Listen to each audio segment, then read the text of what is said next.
तो आज हम देखेंगे पार्ट 2।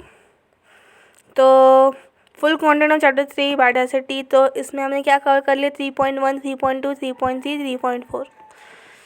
तो कंटेंट ऑफ पार्ट 2, तो आज हम क्या कवर करेंगे, 3.5, 3.6 और 3.7, जो कि है 3.5 threats to biodiversity, 3.6 man and wild life conflicts and 3.7 conservation of biodiversity को आज कवर करेंगे। तो आज कवर करेंगे 38 page number, 39 page number, 40 page number, 41 page number, 42 page number, 43 page number. तो 3.5 threats to biodiversity. The wild variety of species on the earth are vital to help the world many ecosystems healthy, balanced and thriving. तो जितने सारे ecosystem है, तो ये wild variety किसको help करते हैं, मदद करते हैं कीप करने में, बैलेंस करने में, हेल्दी करने में, थ्राइविंग करने के लिए। There are several major cause of biodiversity loss. तो बहुत सारे कॉजेज होते हैं अगर बायोडायवर्सिटी लॉस हो गई तो पहले तो फ्रेगमेंटेशन एंड हैबिटेट लॉस। तो फ्रेगमेंटेशन मतलब क्या, तो हैबिटेट, फ्रेगमेंटेशन डिवीजन। तो habitat degradation, over exploitation of resources, agriculture conservation, conversion and urbanisation other factors contributing to loss of biodiversity. तो हमें पता है कि हैबिटेट डिग्रेडेशन होता है, जब हैबिटेट नहीं रहते तो ओवर एक्सप्लॉयटेशन होता है, रिसोर्सेज का ओवर एक्सप्लॉयटेशन होता है। बाद में एग्रीकल्चर कन्वर्जन होता है, मतलब एग्रीकल्चर लैंड कन्वर्ट होती है ऐसे लैंड में जिधर बिल्डिंग्स बनते हैं। तो उससे क्या होता है कि बायोडायवर्सिटी को ही हार्म हो रहा है और अर्बनाइजेशन हो रहा है। तो ये फैक्टर्स है जिससे लॉस ऑफ बायोडायवर्सिटी होती है। The consequent fragmentation of habitat results in the small isolated patches of land which can not maintain population species in long term. तो जब हम फ्रेगमेंटेशन क्या होता है, डिवीजन होता है, हैबिटेट अगर फ्रेगमेंट हो रही है, डिवाइड हो रही है, तो उसमें क्या हो रहा है कि लैंड का भी डिवीजन हो रहा है, उससे लैंड छोटी छोटी रहती है, उसकी जो स्पीशीज होती है वो भी ज़्यादा टाइम तक सर्वाइव नहीं कर पाती, उनकी पॉपुलेशन डिक्रीज हो जाती है। When large habitat broken up into small fragment due to the various human activity, those mammals and birds which require large territories are decline may become extinct। जो large habitat रहती है जब वो fragment हो जाती है, किसकी वजह से, ह्यूमन एक्टिविटीज़ की वजह से। तो जो मैमल्स होते हैं, बर्ड्स होते हैं, वो रिक्वायर, एक्चुअली उनको क्या चाहिए होता है, सर्टन लार्ज टेरिटरी चाहिए होती है, पर वो डिक्लाइन होने की वजह से वो एक्सटिंक्ट होते हैं। Certain animals which migrate long distance are badly affected leading to population decline. अभी जिनको बहुत लॉन्ग डिस्टेंस माइग्रेट करने की आदत होती है ऐसे एनिमल्स को, अगर उनका जो वो अगर छोटे से एरिया में उनको ये करना पड़े, गुजारा करना पड़े, तो वो बहुत मुश्किल हो जाता है, इसके लिए वो डिस्टिंक्ट होते हैं। ओवर एक्सप्लॉयटेशन मतलब क्या, कि ओवर यूज़ करना, कि ओवर हंटिंग करना, किसी भी चीज़ को ओवर में करना, हंटिंग करना बट ओवर हंटिंग करना, फिशिंग करना बट ओवर फिशिंग करना, हार्वेस्टिंग पर ओवर हार्वेस्टिंग, तो किसी को भी ज़्यादा मात्रा में करना, उससे भी लॉस ऑफ बायोडायवर्सिटी होती है। Invasive species, the introduction of non native species into an ecosystem can threaten endemic species wild life. मतलब क्या, एंडेमिक मतलब क्या, जो उसकी हैबिटेट होती है, अगर उधर नॉन नेटिव स्पीशीज़ आ गए, उधर के नहीं होते, दूसरे इधर की होते, तो उससे क्या हो जाता है कि उससे वो non native species endemic species को, वाइल्ड लाइफ को हार्म करते हैं। When alien species are introduce unintentionally or deliberately for what ever purpose, some of them become invasive and cause decline in the population or extension of the Indian species. तो जो Indian species होती है, जो endemic species रहती है, जो बची कुची, वो भी नहीं रहती। तो threats poses to our native species by invasive wild species include parthenium lantana and water hyacinth. Tilapia fish introduced from the South America has reduced the population of local fish species. तो introduce होती है, हम जो introduce करते हैं वो जो local होते हैं उनको वो हार्म करता है। तो पॉल्यूशन में क्या आता है, देखो, air pollutions and acid rain destroy forest, water pollution kills fish and other aquatic plants and animals, toxic and hazardous substance that are drained into water sources kill aquatic life, oil spills क्या करते हैं, kill coastal birds को और aquatic plant lives and other marine animals को वो ख़त्म करता है। प्लास्टिक ट्रैश, प्लास्टिक का जो कचरा होता है वो वाइल्ड लाइफ को बहुत हार्म करता है। Pollution is a big threat to biodiversity. अभी climate change is already having an impact on biodiversity and is projected to become progressively more significant. Threat is coming decade. Loss of Arctic seas ice threatens to biodiversity across an entire biome and beyond the related pressures of ocean acidification. तो Arctic का जो सी होता है, जो Arctic सी ice, वो भी threaten हो रहा है बायोडाइवर्सिटी. अगर आर्टिक सी क्यों हो रहा है? बिकॉज उससे पोल्यूशन की वजह से वो मेल्ट हो रहा है, उससे जो उधर की बायोडाइवर्सिटी होती है, उधर की बायोम है, वो भी ख़त्म हो रहा है. तो इसके लिए एसिडिफिकेशन मतलब बहुत मात्रा में बढ़ रहा है, उसमें एसिडिफिकेशन हो रहा है, high concentration carbon dioxide in the atmosphere हो रहा है, इसके वो थ्रेटन हो रहा है इकोसिस्टम में. इसके लिए हमें ये पोलर आइस क्यों पिघल रही है ऐसे आ रहा है न्यूज़ में, बिकॉज ऑफ द जो ग्लोबल वार्मिंग की वजह से उधर की जो बायोडाइवर्सिटी है वो भी हार्म हो रही है. अगर वो हार्म होगी तो वो एक्सटिंक्ट हो जाएगी. और ऐसे बोलते हैं कि अगर ग्लोबल और बढ़ी तो हमारा पूरा अर्थ पानी में डूब जाएगा. क्यों? बिकॉज पोलर आइस पानी हो जाएगा ना. In addition to warming temperature, increased frequency of extreme weather events, storms and changing patterns of rainfall and repeated drought will have a significant impact on biodiversity. तो इन एडिशन में क्या होता है, जो वार्मिंग टेम्परेचर हो रहा है, इससे ही तो जो रेनफॉल के पैटर्न्स चेंज हो रहे हैं, तो इसकी वजह से ड्रॉट हो रहा है और बायोडाइवर्सिटी को हार्म हो रहा है. तो ये डिफॉरेस्टेशन का देखो कि कटिंग ऑफ ट्रीज और डिफॉरेस्टेशन मतलब क्या कि रूरल एरिया के पीपल सिटीज़ एरिया में रहते हैं, और ये इंडस्ट्रियलाइजेशन मतलब इंडस्ट्री की वजह से पोल्यूशन हो रहा है, और ये पोल्यूशन सो ये सब थ्रेड हुए किसको? बायोडाइवर्सिटी को. अभी 3.6 man and wild life conflicts. Man wild animals leave their natural habitat in search of food and water, it give rise to conflict between man and wild life. तो जब wild animals leave उनका natural habitat leave करते हैं और search किसके लिए? Food और water के लिए. तो वो क्या होता है? कॉन्फ्लिक्ट होता है between man and wild life.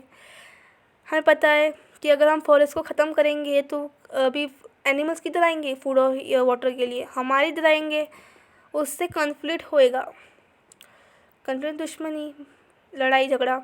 In Maharashtra at times leopard attacks peoples in both urban rural areas. Destructions of कॉपर by wild boars and blackbuck are conflicts. तो महाराष्ट्र में क्या हुआ था कि जब लेपर्ड अटैक हुआ था, क्यों? बिकॉज उसका जो नेचुरल हैबिटेट था उसको फूड और वाटर चाहिए था, पर उधर मिला नहीं तो इधर आया. क्यों नहीं मिला? बिकॉज हमने ही उनका जो नेचुरल हैबिटेट है उसको डिस्ट्रॉय किया है. Destructions of crops by wild boars and black birds are conflicts.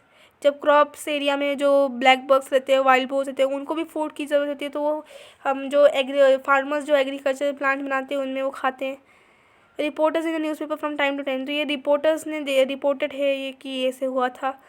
In central India sloth bears attack are common during the season of mahua collection. तो स्लॉथ बियर सेंट्रल इंडिया में क्या होता है कि स्लॉथ बियर का attack भी बहुत common है. तो ये देखो 3.10 जो कि leopard entering the urban areas. तो क्यों आया? बिकॉज ये देखो इधर ये फॉरेस्ट है, इधर का सब काट दिया तो क्या खाएगा बेचारा? तो इसके लिए वो महाराष्ट्र में है. तो the main reason for this conflict is growing human pressures on wild life habitat which results in fragmentation and honey combing of animal habitats. तो जो मेन रीज़न क्या है कॉन्फ्लिक्ट का?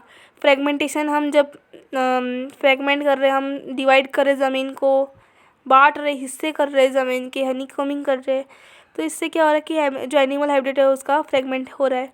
Loss of corridors and migratory routes for long range animals such as elephants in the serious conflict issues. तो elephants के जो areas है उसको भी हम बर्बाद कर रहे हैं. Loss of food and water in wild life habitat. तो उधर का लॉस फूड है, वाटर है, तो वो उधर ही आएगा ना. Due to the shrinking of forest cover leads to crop damage outside protected area. Activity 3. Based on the newspaper articles from local newspaper, write a note analyzing man and animal conflicts in Maharashtra. तो newspaper के base पे ऐसे जो man animal conflicts हुए हैं वो महाराष्ट्र में, वो डिस्क्राइब करो. राइट और उसमें नोट बनाओ. तो एक एक्टिविटी है. 3.7 क्या है? Conservation of biodiversity. Conservation is the plan management of natural resources to retain the balance in nature and retain species and habitat diversity. तो कंजर्वेशन क्या होता है? कंजर्वेशन बायोडाइवर्सिटी की एक मैनेजमेंट करना नेचुरल रिसोर्स का, क्यों? बैलेंस बनाए रखे एक रिटेन स्पीशीज और हैबिटेट डाइवर्सिटी में. It also include wise use of. इससे क्या होता है कि कंजर्वेशन ऑफ बायोडाइवर्सिटी हुआ तो क्या होगा कि वाइज यूज़ होगा किसका? नेचुरल रिसोर्सेज में. In such a way that the needs of present generation are maintain at the same time leaving enough for the future generation. ये क्या है कि खुद भी यूज़ करो अच्छे से और प्रेजेंट में अच्छे से यूज़ करो और फ्यूचर में भी उसको रखो. ऐसे यूज़ करो कि फ्यूचर जनरेशन भी उसको यूज़ कर पाए. इसको बोलते हैं sustainable development. Conservation of biodiversity is important to conservation biodiversity क्यों इंपॉर्टेंट है? प्रिवेंट करना loss of genetic diversity of species, cells become extinct, prevent ecosystem damage and degradation. तो जो ये क्या होगा, जो कंजर्वेशन, इससे प्रिवेंट होगा लॉस ऑफ जेनेटिक डाइवर्सिटी, बाद में जो एक्सटिंक्ट, सेव करना स्पीशीज बिकमिंग एक्सटिंक्ट, और इकोसिस्टम को डैमेज और डिग्रेडेशन से बचाए, प्रिवेंट करना। मेथड्स ऑफ बायोडाइवर्सिटी कंजर्वेशन, तो conservation efforts can be group into following 2 category. पहले इन सितु कंजर्वेशन करना। इन सितु मतलब कि ऑन सेट, मतलब उनकी नेचुरल हैबिटेट में उनको कंजर्व करना। In situ conservation includes protection of plants and animals within the natural habitat. Natural habitat के अंदर उनका जो खुद का घर होता है, उधर घर में ही उनको प्रोटेक्ट करना। प्रोटेक्टेड एरियाज ऑन लैंड और in the sea which is dedicated to the protect and main biodiversity is done through national parks and sanctuaries. तो ये कौन करते हैं नेचुरल हैबिटेट में प्रोटेक्ट करना? ये सब नेशनल पार्क सेंचुरीज मदद करते हैं। एक्सटी मतलब ऑफ साइड, मतलब उनके घर के बाहर कंजर्व करना। Conservation of plants and animals is done outside the natural habitat, मतलब उनके घर के बाहर, उनका नेचुरल हैबिटेट उनका घर होता है और उसके बाहर उसको बोलते हैं of site. So these include botanical gardens, juice, बाद में gene bank, seed bank, tissue culture and crypto preservation, cryo preservation. समझ में आया? इन सितु कंजर्वेशन में क्या होता है? Protection of habitat. The main strategy for conservation of species is the protection of habitat in representative ecosystem. तो main strategy क्या होती है इसमें कि कंजर्व करना उसकी नेचुरल हैबिटेट में।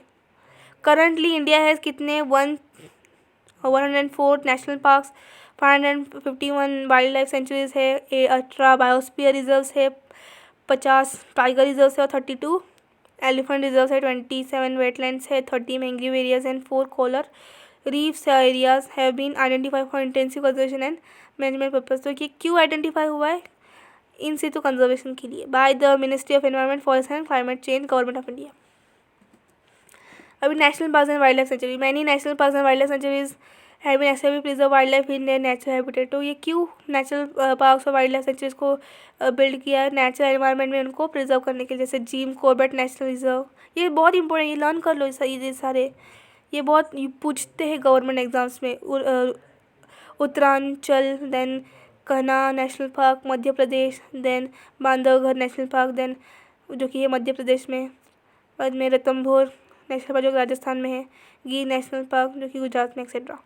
सम of the main protective areas in India, Kaziranga national park जो कि असम में है, वन हॉर्न डायनासोर्स में मिलते हैं। वन हॉर्न डायनासोर मतलब कि जिसको एक ही क्या होता है, शींग रहता है। मानस नेशनल पार्क जो कि आसाम में है, वाइल्ड बफेलो उधर मिलते हैं। गिर नेशनल गुजरात, उधर लायंस, चीतल, सांबर्स, वाइल्ड बियर्स मिलते हैं। कोलारू नेशनल पार्क जो कि आंध्र प्रदेश में, जिसमें पेलिकन्स एंड मरीन बर्ड्स मिलते हैं। दचिंगम नेशनल पार्क, दचिंगम मतलब क्या 10, तो दचिंगम नेशनल पार्क जो कि जम्मू कश्मीर मिलते हैं। Kashmir stag, wild goats and sheep. Bandipur national park जो कि कर्नाटक में है, कर्नाटका में, Indian bison, elephants, langurs, tigers. Periyar national park जो केरला में है, एलिफेंट्स, बार्किंग डियर, सांबर। कन्ना नेशनल पार्क जो कि मध्य प्रदेश में, क्या मिलते हैं? Tiger, leopards, wild dogs, barasingha. Keoladeo national park जो राजस्थान में, ducks, herons, flamingo, pelicans. Jim Corbett national park Uttaranchal में है, जिधर tiger, barking deer, sambar, bear, rhesus, monkey. Jaldapara national park जो वेस्ट बंगाल में, उधर डायनासोरस मिलते हैं। So do you know tiger reserves in Maharashtra? तो tiger reserves were started by the former Prime Minister Indira Gandhi's flagship programme project tiger. तो महाराष्ट्र में किसने start किया था? प्राइम मिनिस्टर इंदिरा गांधी के फ्लैगशिप प्रोग्राम ने प्रोजेक्ट टाइगर को स्टार्ट किया था। It envisioned creating a safe haven for tigers to flourish and deserve legal protection against poachers। तो एक्चुअली ये क्या करता है कि टाइगर्स को रिजर्व करने में मदद करता है, उसको प्रिजर्व करने में मदद करता है, और पोचर्स मतलब कि जो हंटर्स होते हैं उनसे वो प्रोटेक्ट करता है। Melghat is the first tiger reserve to be declare in 1973-74 with Gugamal national park has its core zone along with adjoining Melghat wildlife sanctuary. तो पहला कौन सा टाइगर रिजर्व था? मेलाघाट था, with Gugamal national park as is core. तो उसका कोर कौन था? Gugamal. Subsequently over the years 5 additional tiger reserves were created। so कितने सारे क्रिएट किए थे? 5 additional tiger reserves क्रिएट किए थे। तो list of tiger reserve in Maharashtra, तो टाइगर रिजर्व क्या है? Melghat, then Tadoba, Andhari, then Pench Sahyadri, and Navegaon, Nagzira, Bor. तो ये उनकी लोकेशंस क्या है, बेलगढ़, कामरावती, और ईयर डिक्लेयर 1974। बाद में उनकी कोर एरिया कितना है उसका किलोमीटर 1500, और बफर एरिया कितना है 1268। टाटोबा, अंधेरी, चंद्रापुर, और कितना है उसका ईयर डिक्लेयर किया था 1993, और कितना कोर एरिया है 626, और बफर एरिया है 1102। पेंच में Nagpur 999, 257, 484। Sahyadri western Ghats 207, 600, 565। Navegaon, Nagzira, Gondia 2013, 654, 1241। And Bor, Wardha 2014, 138, 678। Sources, national wildlife database, UNESCO.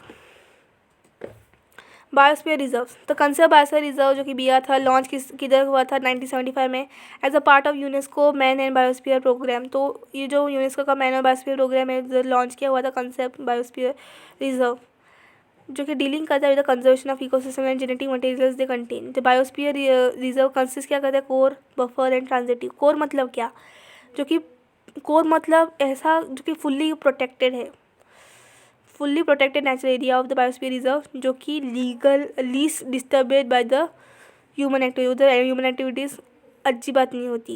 It is a legally protected ecosystem in which entry is not allow except with permission for some special purpose. तो entry allow ही नहीं होती, बस सम purpose के लिए allow हो सकती है।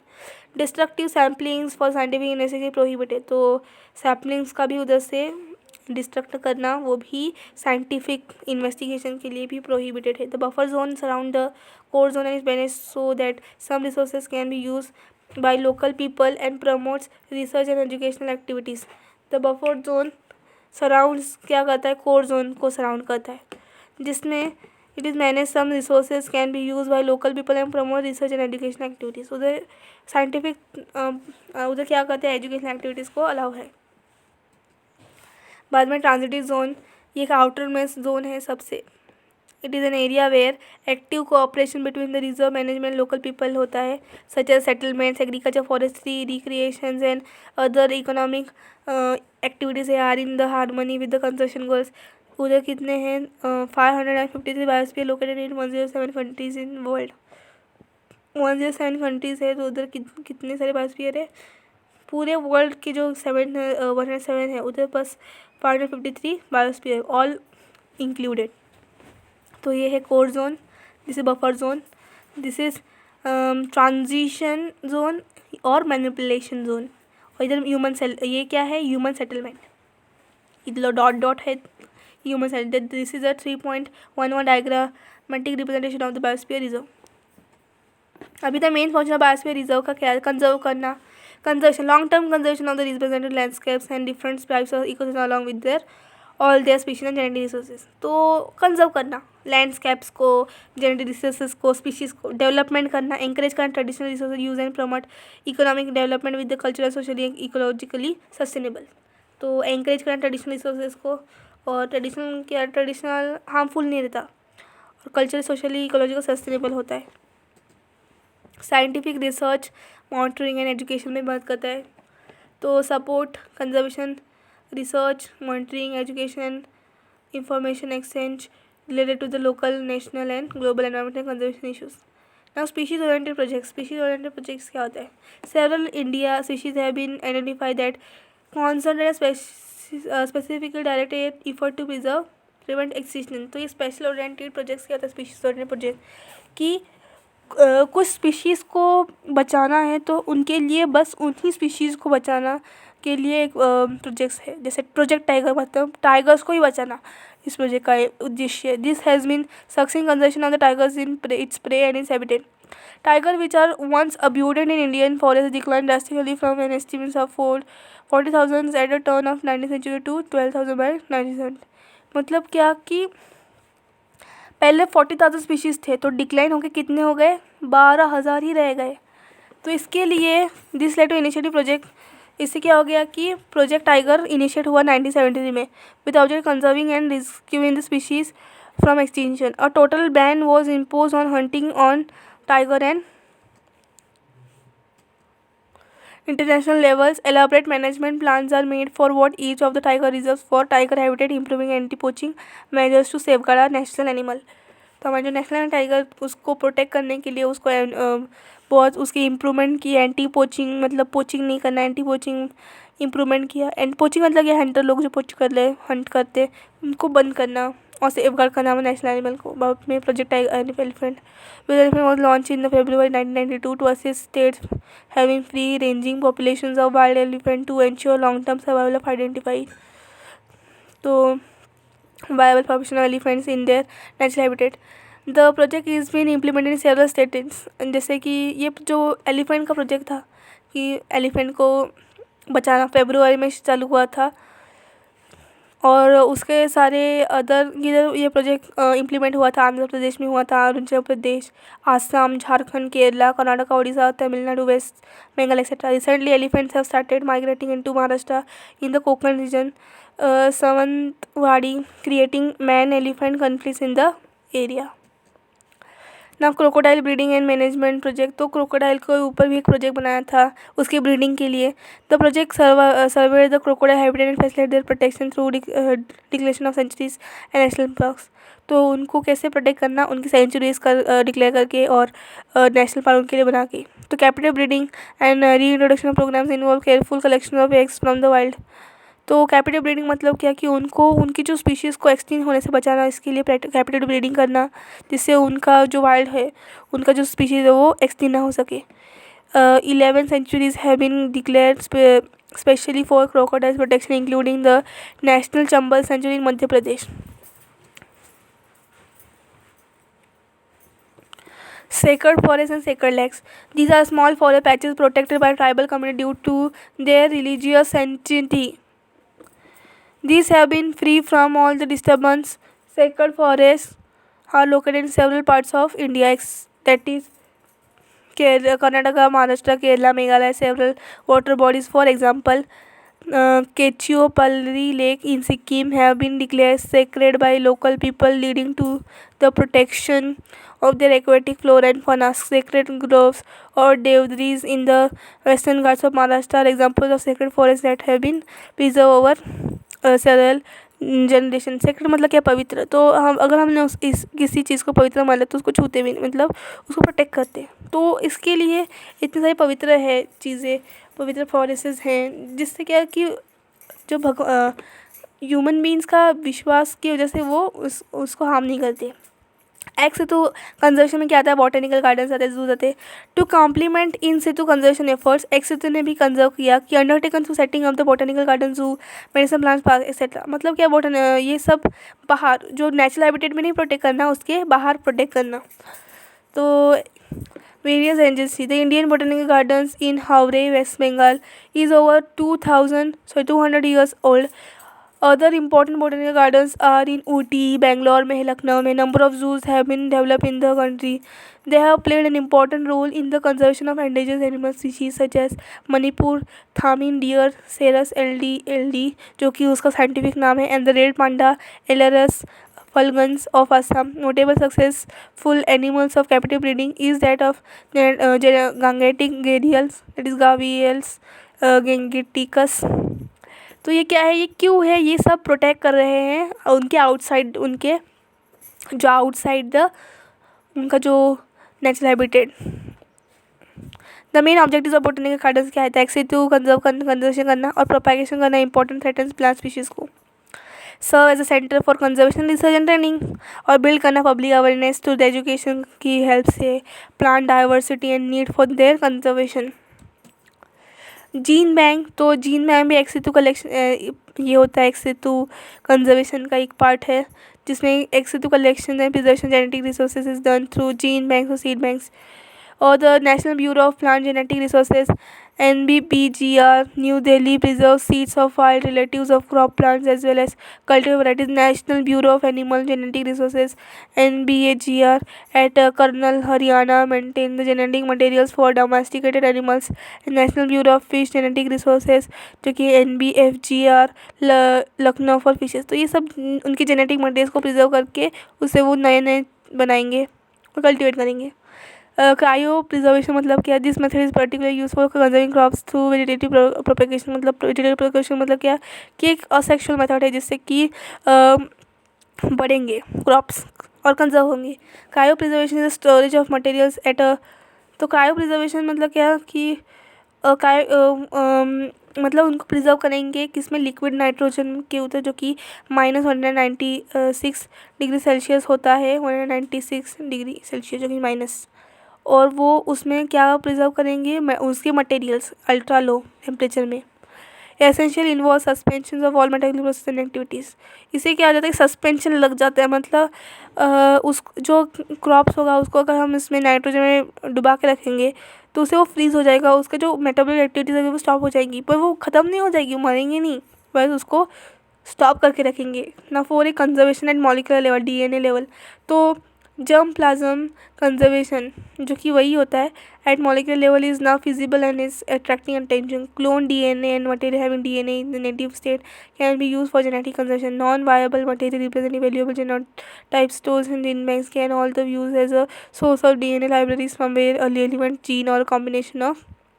इसमें क्या बोला है कि जो डीएनए होता है, क्लोन डीएनए, उसे हम कंजर्व भी कर सकते हैं, डबल भी कर सकते हैं एनिमल्स को, उतना सिंपल डेफिनेशन है। कैन बी रिकवर, और उस जीन की वजह से वो रिकवर भी हो सकता है। Legal measures, market demands for some animal body parts like bones of tigers, rhino horns, furs, ivory skin, musk, peacock feathers etcetera results in killing of large number of wild animals. तो market को क्या चाहिए होता है, bones चाहिए होते tigers के, rhinos के, हॉर्न्स, बोन्स चाहिए होते टाइगर्स के, क्यों चाहिए, उनके नेकलेस बनाने के लिए, on all those things. Rhino की हॉर्न्स चाहिए, फर्स चाहिए, आइवरी मतलब क्या है कि जो एलिफेंट के टीथ होते वो, स्किन, बाद में मक्स, देन पीकॉक के फेदर्स, क्यों, बिकॉज उनको वो बहुत अट्रैक्टिव लगता है। एंड रिजल्ट्स, इससे क्या हो रहा है कि ये मार्केट डिमांड करता है, पर इससे एनिमल्स मर रहे हैं और उनकी जो बायोडाइवर्सिटी वो कम हो रही है। The wild life protection act 1974 contains provision for penalties और पनिशमेंट फॉर द ऑफेंडेंस। तो 1972 में एक एक्ट बनाया गया जिसको बोलते हैं वाइल्ड लाइफ प्रोटेक्शन एक्ट। उसमें क्या बोला कि अगर ये किसी ने किया ऐसे गुनाह, बोन्स निकाले टाइगर्स के, हॉर्न्स, फर्स, कुछ भी, तो उससे पेनल्टी लगेगी और तो पनिशमेंट भी हो सकती है। 10 prevents poaching and illegal trading. तो इससे क्या हो रहा है कि पोचिंग और हंटिंग और इलीगल ट्रेड से बचाव हो रहा है। तो ये है बोटानिकल गार्डन्स, ये है जू, ये है genetic conservation and tissue culture. तो figure 3.12 ex situ conservation thing, how can you conserve biosphere and why. तो बायोस्फीयर क्यों कंजर्व करोगे, बायो बिकॉज वैरायटी को क्यों कंजर्व करना है, तो इसको क्यों, बिकॉज उससे हमारा जो इकोसिस्टम है वो रिलेटेड है, इकोसिस्टम हार्म नहीं होगा, वो पोल्यूशन नहीं होगा, ऐसे इसके लिए हमने कंजर्व करना है। समझ आया? तो थैंक यू।